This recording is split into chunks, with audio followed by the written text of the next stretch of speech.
Iran ಮೇಲೆ Israel ಭೀಕರ ದಾಳಿ. ಇರಾನ್ ಅಣು ಕೇಂದ್ರ, ವಿಜ್ಞಾನಿಗಳು ಹಾಗೂ ಸೇನಾಧಿಕಾರಿಗಳೇ ಟಾರ್ಗೆಟ್. ಅಮೆರಿಕ ಮತ್ತು ಇರಾನ್ ಮಾತುಕತೆ ಮುರಿದು ಬಿದ್ದ ಬೆನ್ನಲ್ಲೇ ಯುದ್ಧದ ಭೀತಿ. ಇರಾನ್ ಮತ್ತು ಅಮೆರಿಕ ನಡುವೆ ನಡೆಯುತ್ತಿದ್ದ ಬಹು ನಿರೀಕ್ಷಿತ ನ್ಯೂಕ್ಲಿಯರ್ ಡೀಲ್ ಕೊನೆಗೂ ಮುರಿದು ಬಿದ್ದಿದೆ.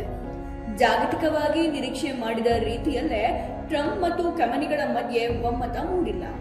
ಬರ್ತಿ 5 ಸುತ್ತಿನ ಮಾತುಕತೆ ನಂತರ ಎರಡೂ ಕಡೆ ಯಾವುದೇ ಬದಲಾವಣೆ ಕಂಡಿಲ್ಲ. ಅಷ್ಟೇ ಅಲ್ಲದೆ ಈ ರೀತಿ ಮಾತುಕತೆ ಒಪ್ಪಂದ ಮುಂಚೆನೂ ನಡೆದಿತ್ತು. 2002ರಿಂದಲೂ ಇಂಥದ್ದೊಂದು ಮಾತುಕತೆ ಆಗ್ತಾನೆ ಇದೆ. 2009ರ ತನಕ ಎಲ್ಲ ಒಳ್ಳೆ ದಾರಿಲೇ ಸಾಗ್ತಾ ಇತ್ತು.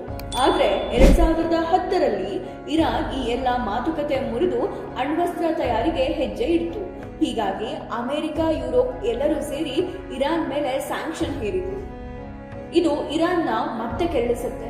ಇದರ ಪರಿಣಾಮವಾಗಿ 2015ರಲ್ಲಿ ಮತ್ತೊಂದು ಒಪ್ಪಂದ ಆಯಿತು. America, France, China, Russia, Britain, Germany ಇವರೆಲ್ಲರೂ ಸೇರಿ ಜಾಯಿಂಟ್ ಡೀಲ್ ಮಾಡಿಕೊಂಡ್ರು. ಅದನ್ನ joint comprehensive plan of action ಅಂತ ಕರೆಯಲಾಯಿತು. ಇದರ ಪ್ರಕಾರ ಇರಾನ್ ಯಾವುದೇ ಕಾರಣಕ್ಕೂ ಅಣ್ವಸ್ತ್ರ ಮಾಡಂಗಿಲ್ಲ, ನಾವು ಇದಕ್ಕೆ ಅವಕಾಶ ಕೊಡಲ್ಲ ಅಂತ ಇವರೆಲ್ಲ ಹೇಳಿದ್ರು.